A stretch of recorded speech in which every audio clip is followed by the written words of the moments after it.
AVG വ്യൂസിലേക്ക് ഏവർക്കും സ്വാഗതം. ഓഹരി നിക്ഷേപ രംഗത്ത് ഏറ്റവും പ്രധാനപ്പെട്ട ഒരു സംഗതിയാണ് നമ്മുടെ ഇൻവെസ്റ്റ്മെൻറ്റ് സ്ട്രാറ്റജി. നമുക്കൊരു ഇൻവെസ്റ്റ്മെൻറ്റ് സ്ട്രാറ്റജി ഓരോ നിക്ഷേപകനും ഉണ്ടായിരിക്കും. ആ ഇൻവെസ്റ്റ്മെൻറ്റ് സ്ട്രാറ്റജിയിലെ പല ഘടകങ്ങളുണ്ട്. നാം എത്ര തുക ഓഹരിയിൽ നിക്ഷേപിക്കാൻ ഉദ്ദേശിക്കുന്നുണ്ട്, ഓരോ മാസം തോറും നമ്മൾ നിക്ഷേപിക്കാൻ ഉദ്ദേശിക്കുന്നുണ്ടോ, അത് വല്ലപ്പോഴും നമ്മുടെ കയ്യിൽ കാഷ് എക്സസ് വരുമ്പോഴാണോ നമ്മൾ ഇൻവെസ്റ്റ് ചെയ്യാൻ ഉദ്ദേശിക്കുന്നത് എന്നിങ്ങനെ പല പല ഘടകങ്ങളുണ്ട്. ചിലരെങ്കിലും മാസം തോറും ഒരു നിശ്ചിത എമൗണ്ട് ഓഹരിയിൽ നിക്ഷേപിക്കാൻ താല്പര്യമുള്ളത്. അപ്പോൾ നമ്മളിതിൽ ഏത് കാറ്റഗറി പെടുന്ന വ്യക്തിയാണെന്നുള്ളതാണ് ആദ്യം തീരുമാനിക്കുക.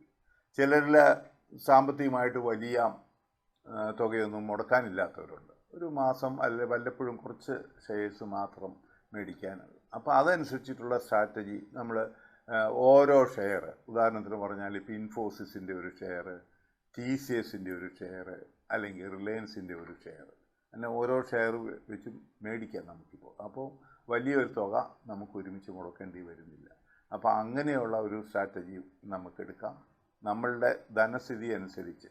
അതുപോലെ തന്നെ ഞാൻ നേരത്തെ ഒരിക്കൽ സൂചിപ്പിച്ചതാണെന്ന് എനിക്ക് തോന്നുന്നു, നമുക്ക് വളരെ പെട്ടെന്ന് ആവശ്യം വരുന്ന തുകയൊന്നും യാതൊരു കാരണവശാലും ഓഹരിയിൽ നിക്ഷേപിക്കാൻ പാടില്ല.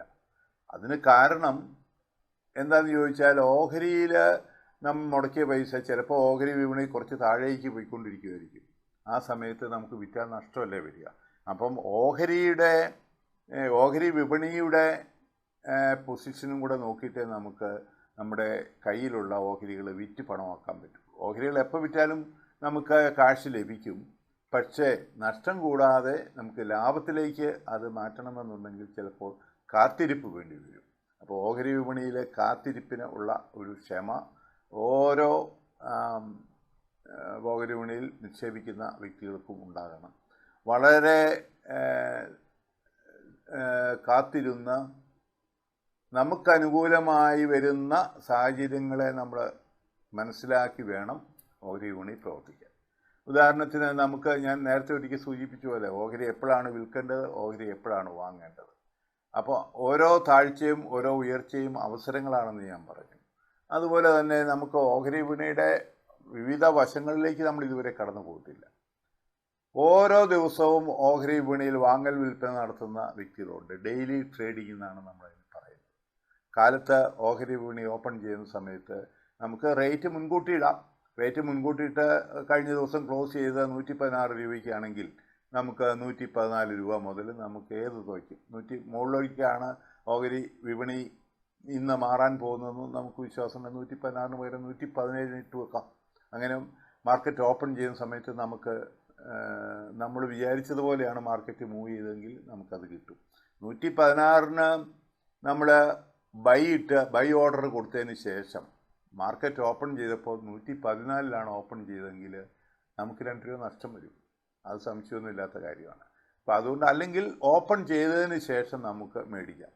ഇന്നിപ്പോൾ വാറ് കണ്ടിന്യൂ ചെയ്യുന്നു എന്നുള്ള ഒരു ന്യൂസ് വരുമ്പോൾ ആ വാറിനെ ഡയറക്റ്റായിട്ട് അഫക്റ്റ് ചെയ്യുന്ന ഷെയർസ് ഏതൊക്കെയാണെന്ന് നോക്കി കണ്ടുവച്ചാൽ, വാറ് തുടരും എന്നുള്ള ന്യൂസാണ് പുറത്തുനിന്ന് വരുന്നെങ്കിൽ തീർച്ചയായിട്ടും മാർക്കറ്റ് ആ ഷെയറുകൾ താഴേക്ക് പോകാനുള്ള സാധ്യതയല്ലേ കൂടുതൽ കാണുന്നത്.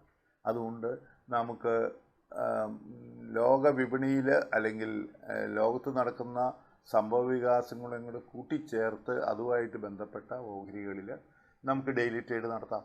ഡെയിലി ട്രേഡ് നടത്തിയാൽ ഏതായാലും വൈകിട്ട് നമ്മുടെ ട്രേഡ് ക്ലോസ് ചെയ്യണം. ലാഭമാണെങ്കിലും നഷ്ടമാണെങ്കിലും നമ്മൾ ക്ലോസ് ചെയ്യണം.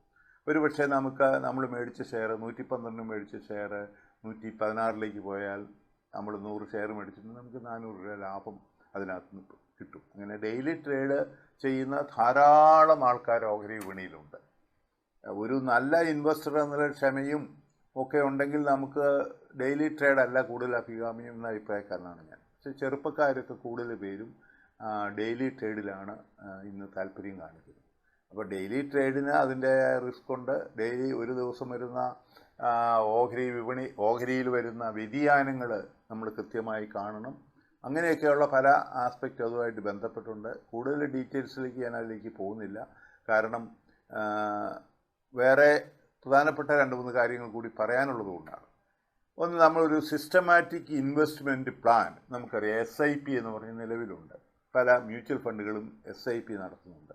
അവർ നമ്മളെ SIPയിൽ പൈസ ഡെപ്പോസിറ്റ് ചെയ്താൽ അവർ ഏറ്റവും അനുയോജ്യമായ ഓഹരികളിൽ ഇൻവെസ്റ്റ് ചെയ്തിട്ട് ലാഭമുണ്ടാക്കി അവരുടെ നിത്യദാന ചെലവുകളും അവരുടെ ബാക്കി ചെലവുകളും എല്ലാം കട്ട് ചെയ്ത് നമുക്ക് ലാഭവിഹിതം തരും. മിക്കവാറും SIPs ഒക്കെ തരുന്നുണ്ട്. അത് ബാങ്കിന് ലഭിക്കുന്ന അല്ലെങ്കിൽ പോസ്റ്റ് ഓഫീസിൽ നിന്നൊക്കെ ലഭിക്കുന്ന ഇൻട്രസ്റ്റിനേക്കാളും വളരെ കൂടുതലാണ്. അതിന് ഒരു 18% 20% ഒക്കെ തരും. പക്ഷേ നമ്മൾ വളരെ കെയർഫുള്ളായിട്ടാണ് ഈ സിസ്റ്റമാറ്റിക് ഇൻവെസ്റ്റ്മെൻറ്റ് പ്ലാൻ നടത്തുന്നതെങ്കിൽ ആ ഓരോ മാസവും നാം മുടക്കാൻ ഉദ്ദേശിക്കുന്ന തുക, ഇനി വലിയ തുകയൊന്നും നമുക്കില്ല, നമുക്കൊരു 20,000 രൂപ നമ്മൾ ഡെപ്പോസിറ്റ് ചെയ്യാൻ നമ്മുടെ കയ്യിലുണ്ടെങ്കിൽ 20,000 രൂപ വെച്ചിട്ട് ഏറ്റവും പ്രധാനപ്പെട്ടതും ഒരു ഉദാഹരണം ഞാൻ പറഞ്ഞു കഴിഞ്ഞാൽ, ഇപ്പം കഴിഞ്ഞ ദിവസം ഓഹരി വിപണി ഇടിഞ്ഞു.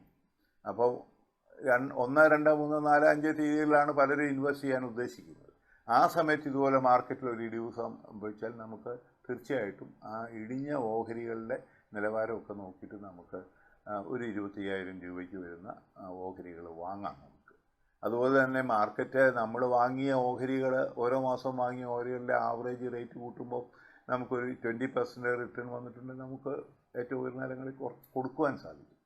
അപ്പോൾ അങ്ങനെ വളരെ ക്ലോസ് ആയിട്ട് ഈ വിപണിയെ വാച്ച് ചെയ്യുകയും വിപണിയിൽ നടക്കുന്ന മാറ്റങ്ങളും വ്യതിയാനങ്ങളും നമ്മൾ വിലയിരുത്തുകയും ചെയ്താൽ ഓഹരി വിപണിയിൽ ഒരു പരാജയം ഉണ്ടാകാനുള്ള സാധ്യത വളരെ വളരെ കുറവാണ്.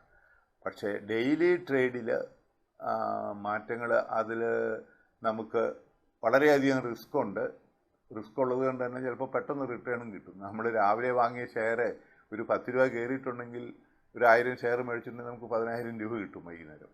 വേറെ മുടക്കൊന്നുമില്ല, നമുക്ക് കിട്ടും. അങ്ങനെയൊക്കെ ഉണ്ട്. പക്ഷേ അതെല്ലാം നമ്മൾ അതിൻ്റെ ഒരു മാസ്റ്റർ ആകുന്നുണ്ട്. നമ്മൾ ഓഹരി വിപണിയെ സംബന്ധിച്ച് നമ്മളൊരു മാസ്റ്റർ ആകണം. എല്ലാ കാര്യങ്ങളെക്കുറിച്ചും നമുക്ക് ഓഹരി വിപണിയിൽ സംഭവിക്കാൻ സാധ്യതയുള്ള വിഷയങ്ങളെക്കുറിച്ചും ആ സാധ്യതകൾ ഏതിലേക്കൊക്കെയാണ് വിരൽ ചൂണ്ടുന്നതെന്നും ഒക്കെ നാം വിലയിരുത്തണം. അങ്ങനെ വിലയിരുത്തി ഒരു കൃത്യമായ ഇൻവെസ്റ്റ്മെൻറ്റ് സ്ട്രാറ്റജിയും കൂടെ ഡെവലപ്പ് ചെയ്താൽ നമുക്ക് തീർച്ചയായിട്ടും ഓഹരി വിപണിയിൽ വിജയിക്കാൻ കഴിയും എന്നുള്ളത് സത്യമാണ്.